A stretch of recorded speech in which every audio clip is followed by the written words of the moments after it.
میری عمر 57 سال ہے، میری گولیوں میں پیشاب کرنے والی جگہ نیچے خارش ہوتی رہتی، کبھی تو بالکل بھی نہیں ہوتی، جب ہوتی ہے تو شدید ہوتی ہے، پورے جسم میں کہیں نہیں ہوتی۔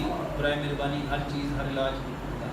میرے محترم بھائیوں، یہ جو ٹیسٹیز ہے نا، اس پہ سب سے زیادہ خارش اس وقت ہوتی ہے جب میرے محترم بھائیوں میں اس کی صفائی نہیں رکھتے۔ جب ہم اس کی صفائی کا تعلق نا ایمان کے ساتھ ہے۔ کیا فرمایا؟ الطہور شطر الایمان، الطہور نصف الایمان۔ اور میرے محترم بھائیوں، جہاں بدبو ہوتی ہے نا وہاں شیطان آتا ہے۔ جہاں بدبو ہوتی ہے وہاں پہ کون آتا ہے؟ اچھا سائنس کہتی ہے وہاں پہ جرمز آتے ہیں۔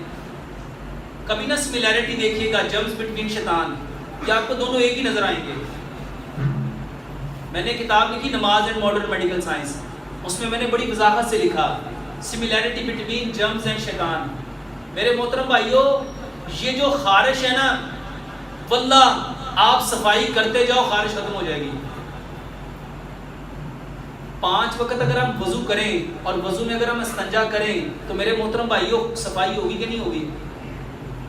اور سچ بتاؤ ہم میں سے کون اہتماماً استنجا کرتا ہے؟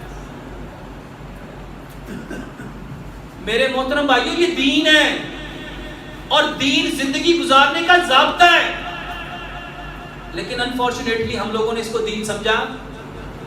تو میرے محترم بھائیوں، یہ جو خارش ہے، ایک تو صفائی کرو۔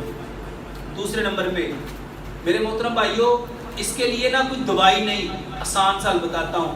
خارش ہو نا تو کیلا لو، کیلا، اور آج کل گرمی ہے تو 3 حصے اس میں، 1 حصہ کیلا، 3 حصے ناریل کا تیل، اس کو مکس کر لو میرے محترم بھائیوں، وہاں پہ لیپ کر دو، وہاں پہ لگا دو، اور صبح بیری اور نیم کے پتے پانی میں ڈال کے ابال لو، اس سے دھو لو، اور اس کے بعد زیتون کے تیل کی مساج کر لو۔ واللہ یہ بڑی خارش